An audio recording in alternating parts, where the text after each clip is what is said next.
Assalamualaikum warahmatullahi wabarakatuh. Perkenalkan, kami dari kelompok 10. Di sini kami akan menjelaskan tentang pengembangan silabus dan rencana pelaksanaan pembelajaran Bahasa Indonesia SD atau MI.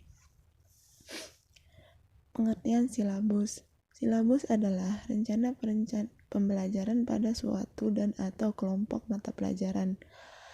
Tema tertentu yang mencakup standar kompetensi dasar, materi pokok atau pembelajaran, indikator penilaian alokasi waktu, dan sumber atau bahan atau alat belajar.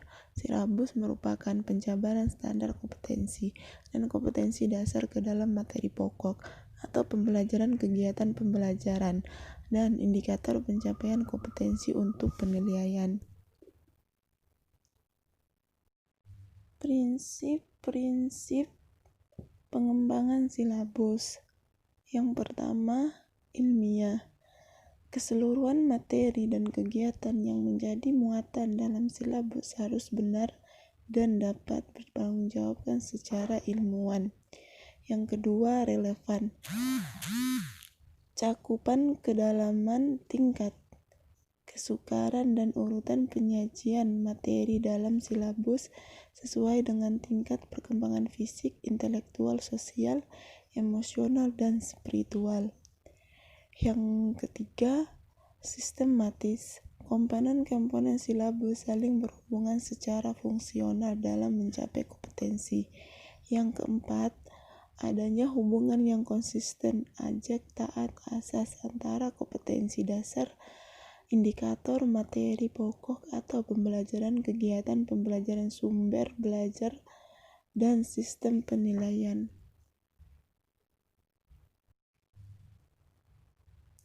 Yang kelima, konsisten, tidak tepat atau berubah-ubah.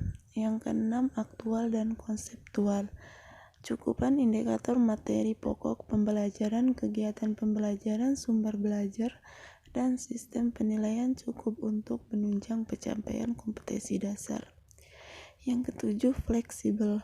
Cukupan indikator materi atau pokok pembelajaran, kegiatan pembelajaran, sumber belajar, dan sistem penilaian memperhatikan perkembangan ilmu, teknologi, dan seni mutakhir dalam kehidupan nyata dan peristiwa yang terjadi. Yang kedelapan, menyeluruh. Komponen silabus mencakup keseluruhan ranah kompetensi kognitif, efektif, psikomotor.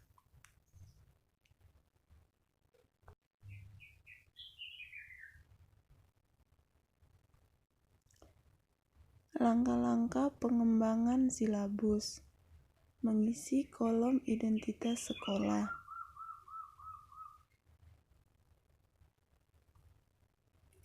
Mengkaji dan menentukan standar kompetensi. Yang ketiga, mengkaji dan menentukan kompetensi dasar. Yang keempat, mengidentifikasi materi pokok atau pembelajaran. Yang kelima, mengembangkan kegiatan pembelajaran. Yang keenam, merumuskan indikator pencapaian kompetensi. Yang ketujuh, menentukan jenis penilaian. Yang kedelapan, menentukan alokasi waktu. Yang kesembilan, menentukan sumber belajar. Baik, itu saja yang saya sampaikan. Selanjutnya akan disampaikan teman saya, Pak Rohmah.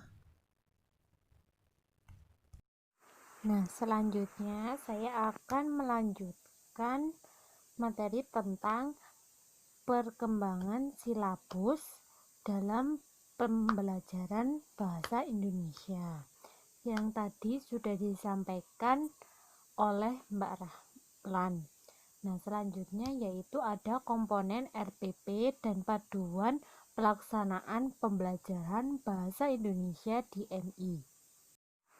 Dalam pelaksanaan pembelajaran diperlukan sebuah RPP yang memuat beberapa komponen, yakni identitas mata pelajaran, standar kompetensi, kompetensi dasar, indikator, tujuan pembelajaran, materi pembelajaran, sumber atau media pembelajaran, metode atau teknik pembelajaran, atau juga penilaian, atau instrumen asesmen, kunci atau rambu-rambu jawaban atau rubrik yang diperlukan, dan lampiran bahan ajar yang lebih lengkap bila diperlukan.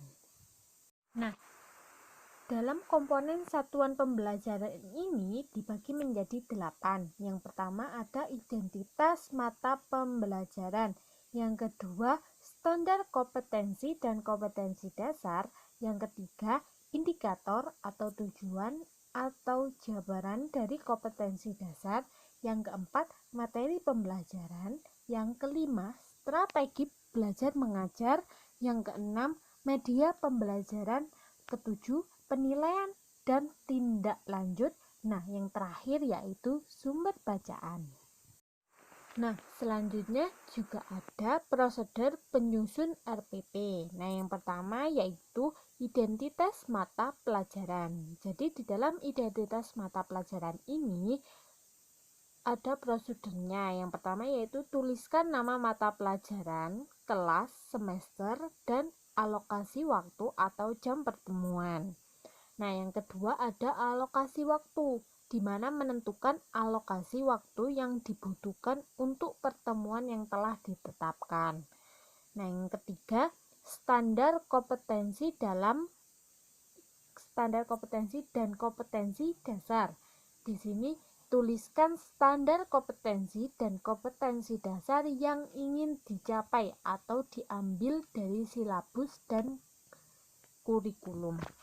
Nah, yang selanjutnya ada penetapan indikator atau tujuan, di mana indikator ini dirumuskan oleh guru. Baik itu kurikulum KTSP diambil dari silabus atau kurikulum 2004. Nah, yang selanjutnya ada materi pembelajaran. Jadi di dalam materi pembelajaran ini dicantumkan materi pembelajaran yang lengkap dan uraiannya yang telah dikembangkan dalam silabus. Nah, yang terakhir ada strategi belajar mengajar, di mana susunlah kegiatan pembelajaran secara konkret yang harus dilakukan guru dan siswa-siswi dalam berinteraksi dengan materi pembelajaran dan sumber belajar berserta alokasi waktu untuk mencapai kemampuan dasar. Pilihlah pendekatan dan metode yang tepat. Jadi dalam penyusunan RPP ini diperlukan strategi pembelajaran, belajar mengajar, di mana di sini tuh kita dianjurkan untuk memilih sebuah materi atau metode ataupun pendekatan yang tepat, yang cocok untuk kita sampaikan kepada siswa-siswi atau peserta didik. Nah, sekian dari materi dari kelompok 10. Apabila ada salah kata dalam berbicara, kami mohon maaf. Ada kurang lebihnya. Sekian, terima kasih atas perhatiannya. Wassalamualaikum warahmatullahi wabarakatuh.